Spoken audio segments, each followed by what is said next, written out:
अभिषेक बच्चन की गुरु मूवी किसने नहीं देखी?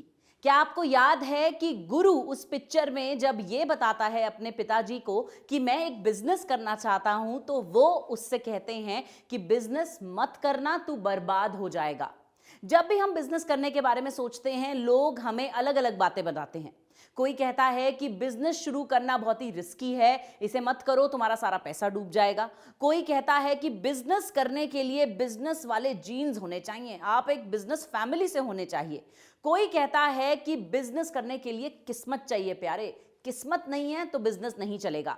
मैं ये कहती हूं कि इन सुनी सुनाई बातों पे यकीन करने की बजाय क्यों ना आज मैं आपको लॉजिकल चीजें बताऊं एक बिजनेस शुरू करने से पहले, जो आपको पता होनी चाहिए।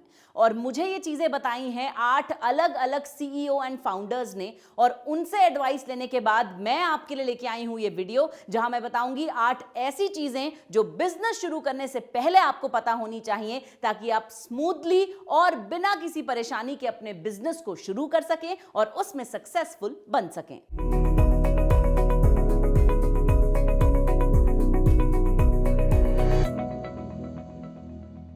चलिए शुरू करते हैं।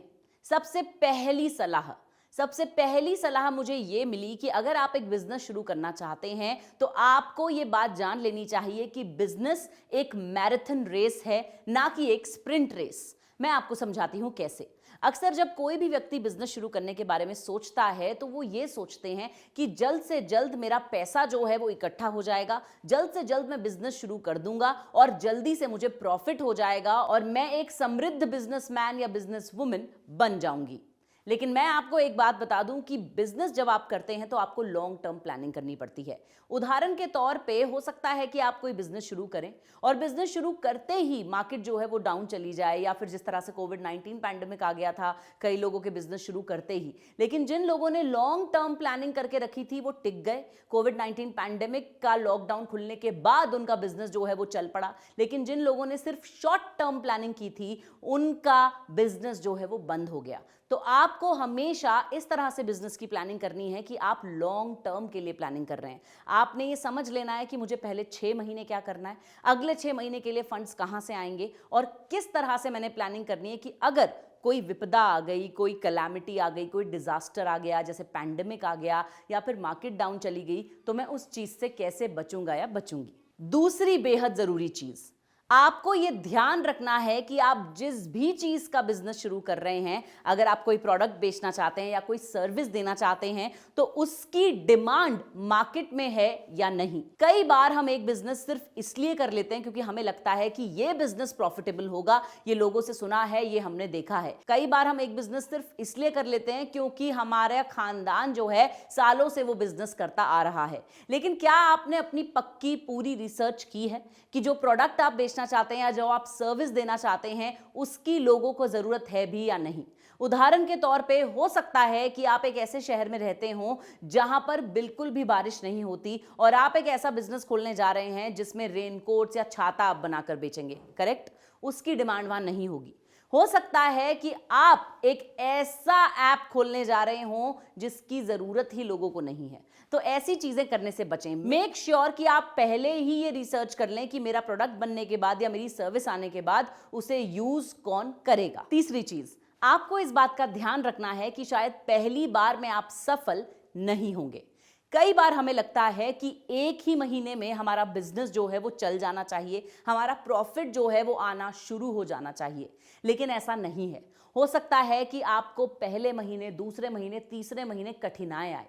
हो सकता है कि आप पहली बार फेल हो जाएं, दूसरी बार भी फेल हो जाएं, लेकिन मैं आपको बता दूं जितनी बार आप फेल होंगे उतनी बार आप सक्सेस के यानी कि सफलता के और ज्यादा करीब पहुंचते जाएंगे। तो पेशेंस रखना बहुत जरूरी है। You might not succeed the first time, लेकिन आप जरूर वहां तक पहुंचेंगे। मैं आपको एक और उदाहरण यहां पर देना चाहूंगी। क्या आपको पता है कि एक रिसर्च कहती है कि लोग जब अपनी सक्सेस के, अपनी सफलता के सिर्फ 20% दूर होते हैं तब वो गिव अप कर देते हैं। 80% काम वो कर चुके होते हैं, लेकिन उसके बाद उन्हें लगता है कि नहीं, शायद ये चलेगा नहीं, मेरी मेहनत तो बेकार है, और वो छोड़ देते हैं। सक्सेस के इतनी करीब पहुंचकर, फिनिश लाइन के इतनी करीब पहुंचकर आप रेस में हार नहीं मान सकते। चौथी और बेहद जरूरी सलाह है फंडिंग के बारे में, यानी कि पैसों के बारे में।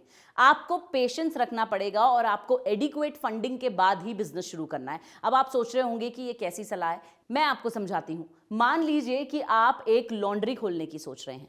आपने इनिशियल फंडिंग तो जमा कर ली, आपको पता है कि वॉशिंग मशीन्स खरीदने के लिए मैंने पैसे जो हैं वो उधार ले लिए हैं, एक जगह मैंने रेंट पे ले ली है, मैंने डिलीवरी बॉयज जो हैं वो हायर कर लिए हैं। लेकिन हो सकता है कि आपका बिजनेस शुरू होने के बाद 3 महीने बाद आपको और फंडिंग की जरूरत पड़े, आपको एडवर्टाइजिंग मार्केटिंग पे और पैसे खर्च करने पड़े। हो सकता है कि 6 महीने के बाद भी आपको थोड़ी फंडिंग की जरूरत पड़े और उसके बाद आप जो हैं बिजनेस से कमाया हुआ पैसा री इन्वेस्ट करेंगे। तो मेक श्योर आपके पास एडिक्वेट फंडिंग हो। मैं आपको बता दूं कि 90% स्टार्टअप्स जो हैं, जो बिजनेसेस हैं, वो इसलिए फेल हो जाते हैं क्योंकि उनके पास इनिशियल फंडिंग तो होती है लेकिन आगे सर्वाइव करने के लिए फंडिंग नहीं होती है। तो आपको पेशेंस रखना है, आपको ये जान लेना चाहिए कि बिजनेस जो है वो एकदम से चल नहीं पड़ता, ये एक ओवर द टाइम प्रोसेस है जो कि आपको फायदा देना शुरू करता है। So make sure you are patient and you have adequate funding. 5वीं सलाह जो है वो थोड़ी सी टेढ़ी है।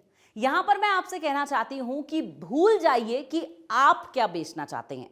अब आप सोच रहे हैं भाई ये कैसी बात है, आपको ये भूल जाना है कि आप कस्टमर को क्या बेचना चाहते हैं, कौन सा प्रोडक्ट या कौन सी सर्विस। आपको एज अ कस्टमर ये समझना है कि कस्टमर क्या चाहता है। तो अगर आप कभी बिजनेस कर रहे हैं, बिजनेसमैन के नजरिए से बिजनेस मत कीजिए, एक कस्टमर के नजरिए से बिजनेस कीजिए। आपको मार्केट रिसर्च करनी है। वही उदाहरण मैं आपको देना चाहूंगी, अगर आप एक लॉन्ड्री खोलना चाहते हैं तो सबसे पहले एक लॉन्ड्री के कस्टमर बनिए।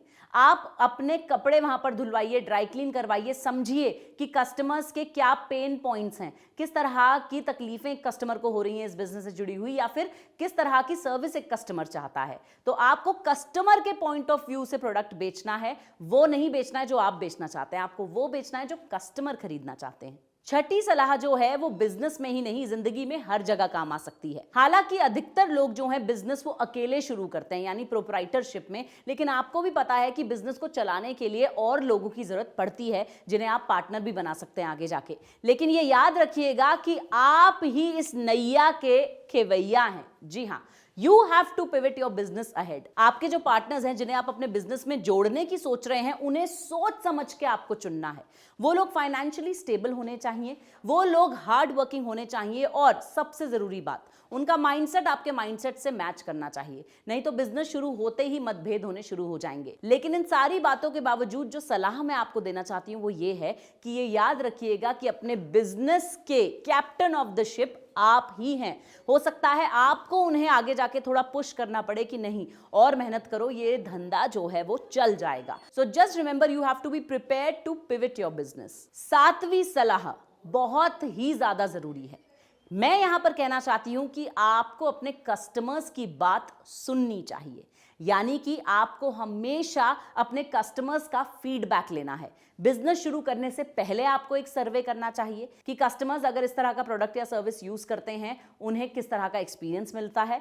और बिजनेस शुरू करने के बाद भी आपको कांस्टेंट फीडबैक अपने कस्टमर्स से लेना चाहिए और उनके फीडबैक के हिसाब से अपने बिजनेस में तब्दीलियां यानी चेंजेस जो हैं वो लाने चाहिए। अगर आप अपने कस्टमर की सुनेंगे तो आप जीवन में कभी गलत नहीं होंगे, क्योंकि कस्टमर ही है आपके बिजनेस का एंड पॉइंट। अब मैं पहुंच चुकी हूं अपनी 8वीं last but not the least सलाह की तरफ।